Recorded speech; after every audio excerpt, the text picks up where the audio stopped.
Selamat hari Minggu, Ibu Bapa, Saudara-saudariku yang dikasihi Tuhan Yesus Kristus.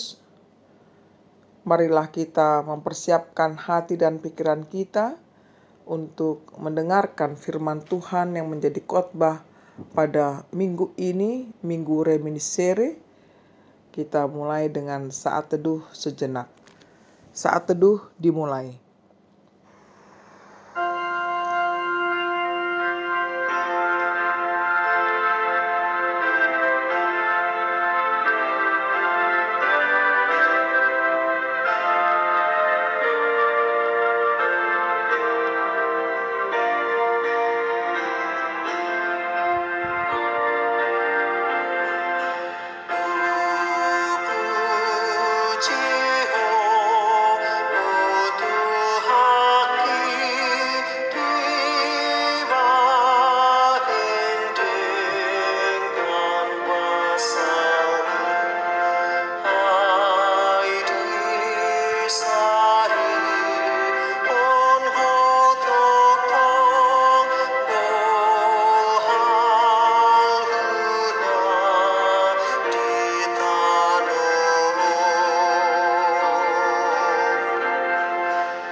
Damai sejahtera Allah yang melampaui segala akal, itulah yang memelihara hati dan pikiranmu di dalam Kristus Yesus Tuhan kita.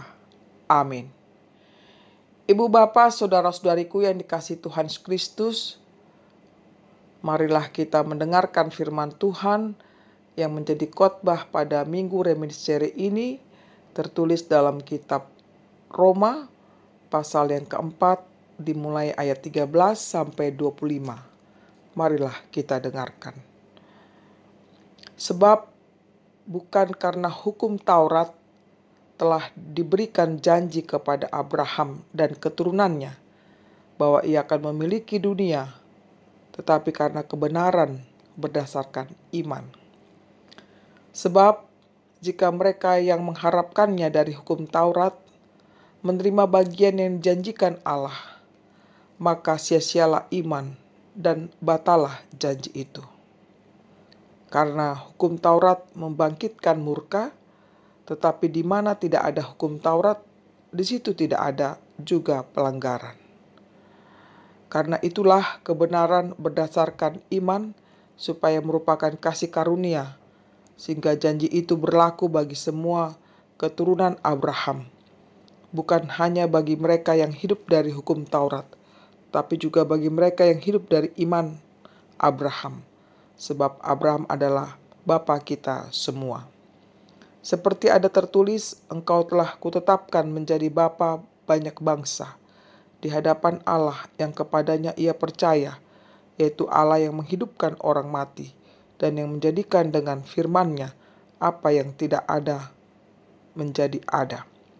Sebab sekalipun tidak ada dasar untuk berharap, namun Abraham berharap juga dan percaya bahwa ia akan menjadi bapa banyak bangsa. Menurut yang telah difirmankan, demikianlah banyaknya nanti keturunanmu. Imannya tidak menjadi lemah, walaupun ia mengetahui bahwa tubuhnya sudah sangat lemah, karena usianya telah kira-kira 100 tahun, dan bahwa rahim Sarah telah tertutup. Tetapi terhadap janji Allah, ia tidak bimbang karena ketidakpercayaan, malah ia diperkuat dalam imannya, dan ia memuliakan Allah dengan penuh keyakinan bahwa Allah berkuasa untuk melaksanakan apa yang telah ia janjikan. Karena itu, hal ini diperhitungkan kepadanya sebagai kebenaran. Kata-kata ini yaitu, hal ini diperhitungkan kepadanya tidak ditulis untuk Abraham saja, tetapi ditulis juga untuk kita. Sebab kepada kita pun Allah memperhitungkannya, karena kita percaya kepada Dia yang telah membangkitkan Yesus Tuhan kita dari antara orang mati, yaitu Yesus yang telah diserahkan karena pelanggaran kita dan dibangkitkan karena pembenaran kita. Demikian bunyinya. Ibu bapak, saudara-saudariku yang dikasihi Tuhan Yesus Kristus, topik minggu kita adalah Allah memperhitungkan iman orang percaya. Hidup orang Kristen tidak terlepas dari kehidupan beriman kepada Tuhan. Suatu iman yang hidup, yakni dia bersaksi akan anugerah Tuhan yang dimana dia telah mengampuni dan menyelamatkan hidup sampai pada tujuan adalah kehidupan yang kekal. Itulah yang kita terima dan berpegang teguh selama ini. Kini hal itu disegarkan kembali melalui nats minggu ini, Reminiscere, artinya yang mengatakan, ingatlah segala rahmat-Mu dan kasih setiamu ya Tuhan. Apapun perjalanan hidup kita sekarang dan yang akan datang adalah berdasarkan rahmat dan kasih setia-Nya. Sebagaimana tergambar dalam kisah Abraham, dia dikenal sebagai bapa segala bangsa oleh karena imannya kepada Allah. Dengan penuh keyakinan Abraham bahwa Allah berkuasa untuk melaksanakan apa yang telah Ia janjikan, maka dari itulah Allah memperhitungkannya sebagai kebenaran. Kita bisa lihat di dalam ayat 17-22. Bahkan berlaku kepada mereka yang hidup beriman dari hukum Taurat. Tetapi bagi mereka yang hidup dari iman Abraham, termasuk kita pada saat ini, di ayat 24 dikatakan kita yang percaya kepada Dia, Yesus Kristus yang telah menebus dosa kita. Kita bisa baca ayat 25. Penjelasan Rasul Paulus inilah yang mengcounter pendapat orang Yahudi pada masa Roma. Hanya dengan melakukan hukum Taurat, maka manusia memperoleh keselamatan. Dengan tegas, Rasul Paulus mengatakan bahwa perbuatan lahiriah tidak dapat menyelamatkan orang berdosa yang tersesat, melainkan dengan hanya kasih karunia Tuhan yang menyelamatkan kehidupan manusia. Dari penjelasan ini, saudaraku, apa yang bisa dihubungkan nats ini dengan praktek kehidupan kita sehari-hari? Ada beberapa makna yang dapat kita kutip, yakni pertama, perjalanan atau ziarah iman orang Kristen. Perjalanan atau ziarah merupakan salah satu tindakan konkret untuk memanifestasikan iman Kristen kita dalam ranah publik. Artinya kita terbuka menyatakan iman kita bahwa kehidupan kita di dunia ini sesungguhnya merupakan suatu proses peziarahan menuju ke tanah air surgawi yang merupakan persinggahan akhir dalam hidup kita. Selain itu, perjalanan atau ziarah merupakan ungkapan nyata iman kita bahwa yang ilahi telah masuk ke ruang dan waktu manusia. Apa yang terjadi dalam perjalanan iman orang Kristen itu, saudaraku? Dari sejarah gereja yang dapat kita amati, jalan kehidupan orang Kristen selalu mengalami tantangan. Pada awal sejarah gereja, mereka dicemooh, dianiaya, adanya godaan, cobaan, lebih menaati dunia daripada menaati raja gereja itu sendiri.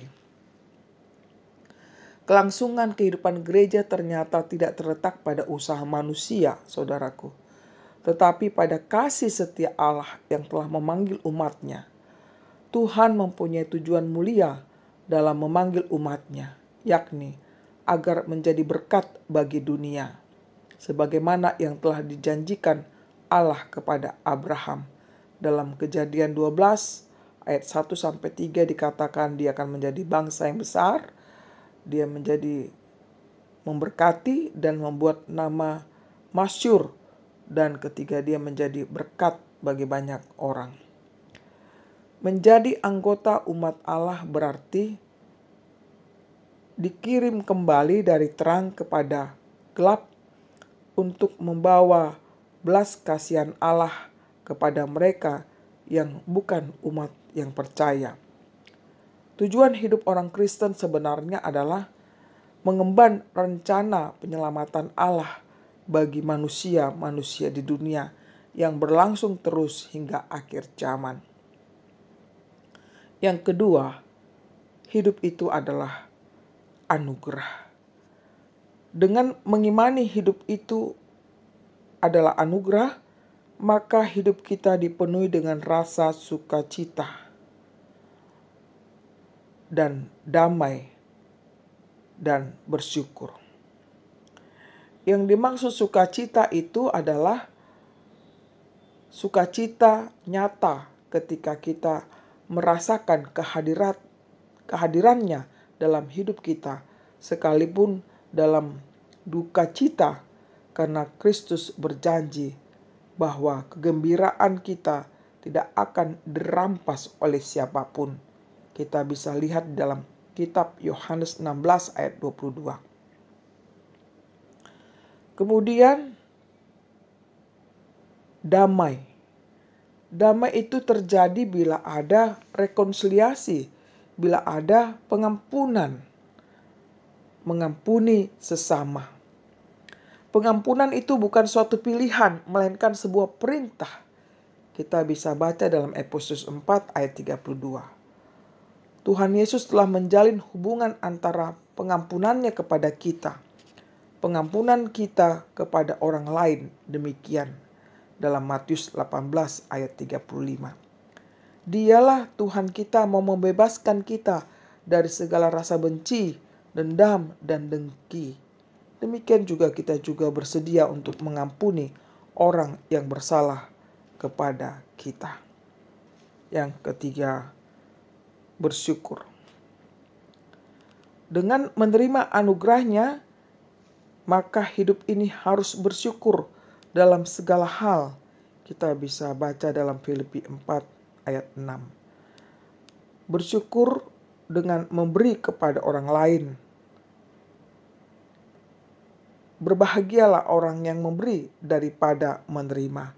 Sering kita dengar. Lalu bagaimanakah prakteknya dalam kehidupan kita sehari-hari? Saudara-saudariku yang dikasihi Tuhan Yesus Kristus,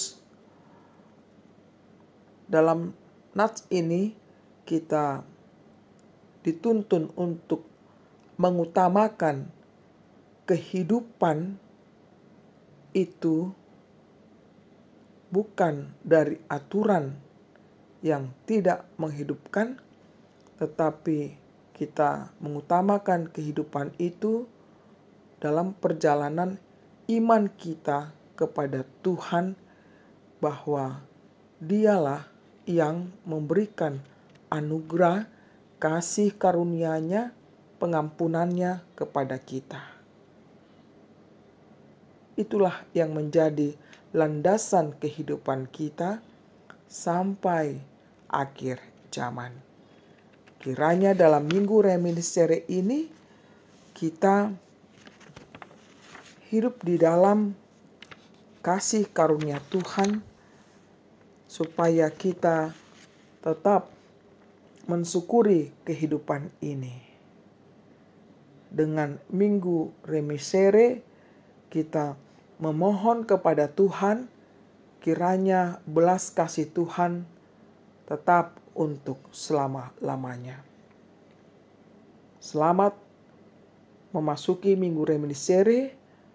Tuhan memberkati kita semuanya. Amin.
Marilah kita berdoa.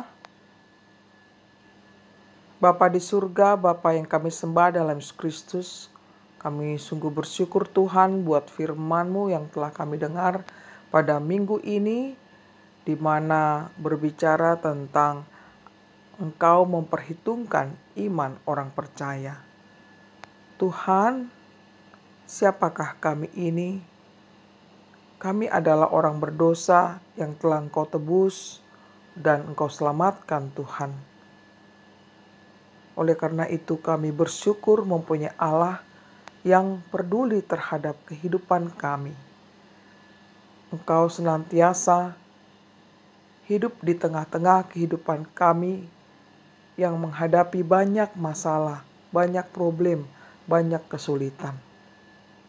Tuhan, kami percaya kami tidak sendiri di dalam menjalankan kehidupan ini. Kami percaya Engkau senantiasa berjalan bersama-sama dengan kami. Inilah kami Tuhan, kami serahkan hidup kami padamu. Kami hanya mengandalkan belas pengasihan-Mu turun atas kehidupan kami. Ampuni dosa kami Tuhan, layakkan kami bermohon padamu pada hari Minggu ini. Biarlah kami bersuka cita mengandalkan Engkau saja dalam kehidupan ini. Tuhan, kiranya Engkau memberkati kami semuanya. Dalam Yesus Tuhan kami. Amin. Terimalah berkat Tuhan. Tuhan memberkati engkau dan melindungi engkau. Tuhan menyinari engkau dengan wajah-Nya dan memberi engkau kasih karunia.